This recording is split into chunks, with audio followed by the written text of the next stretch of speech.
Start. Maharashtra सरकारवर सध्या लाडकी बहीण सारख्या योजनांचा भार आहे. ही योजना चालविण्यासाठी जो निधी लागणार आहे त्यासाठी दारूवरील कर वाढवून सरकार 14,000 कोटी रुपयाचे अतिरिक्त उत्पन्न मिळवणार आहे. पाठोपाठ देशी विदेशी दारू विक्रीचे नवे परवाने देण्याची सूचना आली आहे. दारूचे उत्पन्न वाढवण्यासाठी महाराष्ट्र सरकार आता उत्तर प्रदेश मॉडेलचे अनुकरण करीत आहे.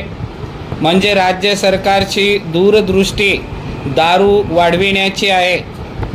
खरे तर दारू हे रोग व मृत्यूचे मोठे कारण आहे व तिचे नियंत्रण आवश्यक आहे अशी शिफारस आधुनिक आरोग्य विज्ञान करते.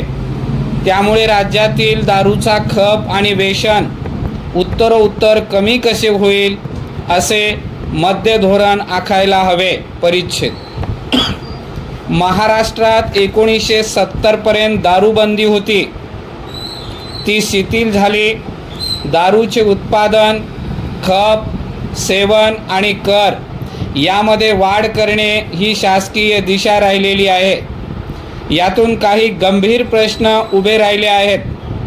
जागतिक आरोग्य संघटनेचा global status report on alcohol and health 2018 आणि 2014 हे दोन अहवाल global action plan on alcohol 2022 ते 2030 आणि the global burden of disease हे अहवाल द लॅन्सेट यांच्या आधारे पुढील विवेचन केले आहे. परिच्छेद. दारूच्या विक्रीतून सरकारला मोठे उत्पन्न मिळते असे समर्थन वारंवार केले जाते, पण त्याची किती किंमत समाज मोजतो? नंबर 1. सर्व राज्यांनी मिळून 2023-24 मध्ये 2.70 लाख कोटी रुपये कर दारूतून मिळवला. नंबर 2. भारतात दरवर्षी 4 लाख पुरुष आणि 82,000 महिलांचा मृत्यू दारूच्या सेवनामुळे होतो. यातून 2.4 कोटी मनुष्यवर्ष वाया जातात. Number 3. International journal of drug पॉलिसीमध्ये भारतातील राष्ट्रीय संस्थेतील संशोधकांनी एक शोध निबंध लिहिला आहे. यानुसार 2011 ते 2050 या काळात दारूमुळे 26 कोटी मनुष्यवर्ष वाया जातील.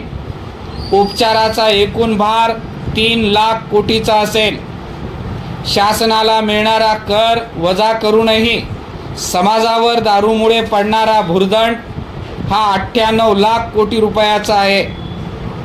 भारतातून दारू हद्दपार झाली तर GDP मध्ये 1.5% वाढ होऊ शकते.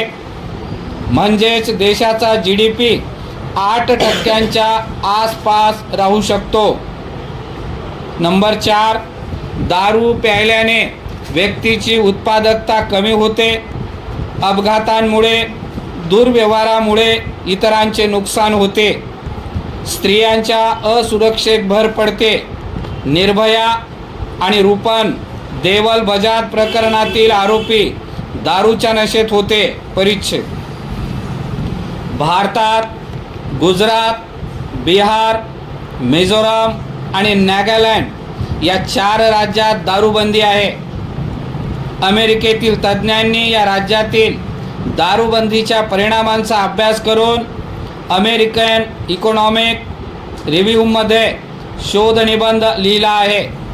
राज्य शासनाने दारूबंदी केली तर राज्यातील दारूचे सेवन 40% कमी होते व स्त्रियावरील अत्याचार, हिंसा यांच्या घटना 1 लाख लोकसंख्येमागे 4,000 कमी होतात असे निष्कर्ष काढले आहेत.